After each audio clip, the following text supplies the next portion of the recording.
بدعت دا دی چې کله مړی وشي نو د مړی کور ته خلک راجمع شي او تر 3 ورځې خیراتونه کوي.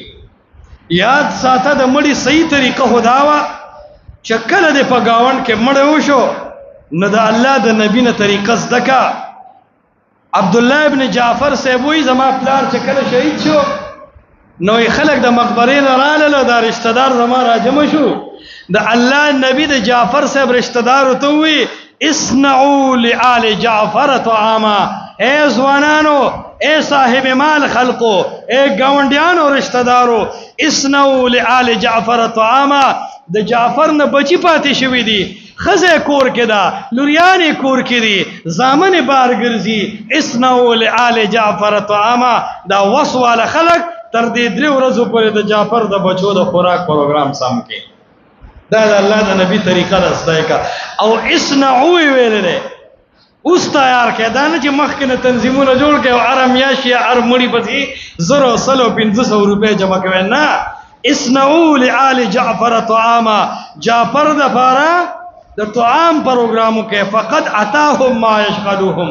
پد تم ربوج او مصیبت راغله ده چې دی پکور کې د ورنا او دارنګ د انغرین او د بازار تر سودا راوړل نه ټینشن کې کړه ده، ای پریشان دي تر 3 ورځو.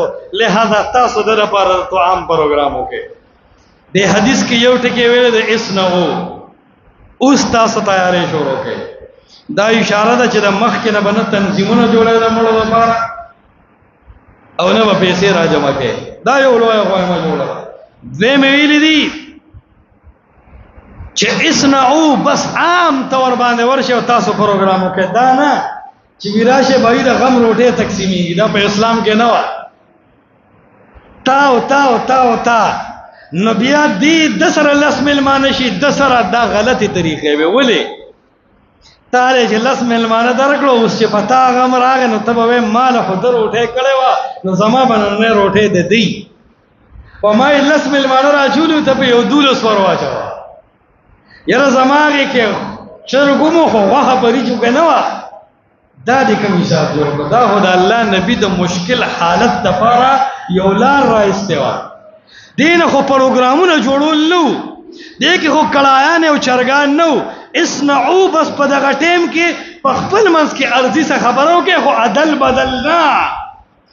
زمونږ پښتانه یا تنظیمونه جوړي د مړو لپاره، د مړی په سر د مړی په ټیم کې یا ارم یا شماخانه پیسې راځي، دا حرام دي.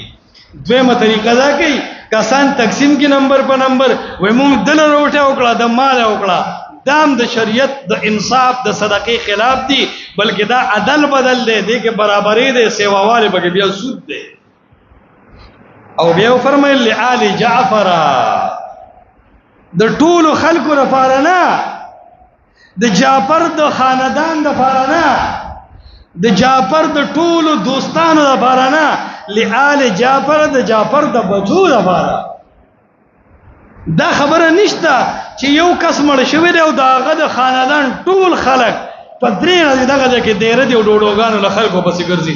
قسم دې کدا چې ما د په اسلام کې ثابت کو دا غته ده مې دا نه خبرې دي. دا کوم اسلام دی؟ دا خو د هندوانو اجي هندوس وځي نو راجم شي ادا کړهیان او لړایان کوي. دا په اسلام کې لري خبرو تصور نو. اسلام سیدا ساده دینو بس 50 چراله د هغه مشکل حل کا خبره ختم. اسنعوا لآل جعفر طعاما، د جعفر خاندان له دغه ټیم کې غو مقدانه چې د لری او نږدې خلک دی راضي وغیله د کړهیان کیږي.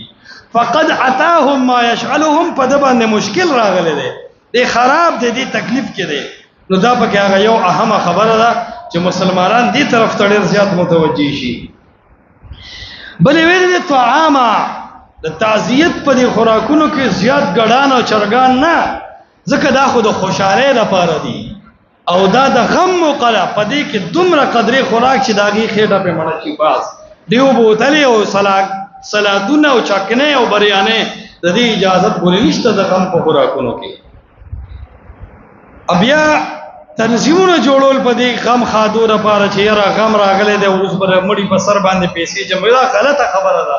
یو دا کار خلاف شریعت دی، یو په دې کې د مړی خپل پیسې هم دي دې چې هر مړي پسې پیسې جمع کوي دا پند جمع کیږي اوس ته د جمع شوی پند ته په د باندې لګي دا بیمه ده انشورنس شو دا ځان له یو قسم جواری د اصول دی بیا د دین علاوه دا شی بدعت دی د الله د نبی په وخت کې پکې ډلې او تنظیمونه جوړول نه دا رنګ پدې کې بیا اجتماعات کیږي ډیر خلک را جمع کیږي او کله چې خلک را جمع شي نو هغه بدعات زیاتیږي رسم او رواج زیاتیږي نو دا ورکه ځان له یو ګناه او یو منکر وو د الله نبی د دې سيزونو نه منع کړی دا ځکه عائشه رضی الله تعالی عنها صحیح حدیث نقل له بخاری کې راځي هغه فرمایي من احدث فی امرنا هذا ما ليس منه فهو رد وای چا چې زمون په دې دین کې داسې یو کار وکړو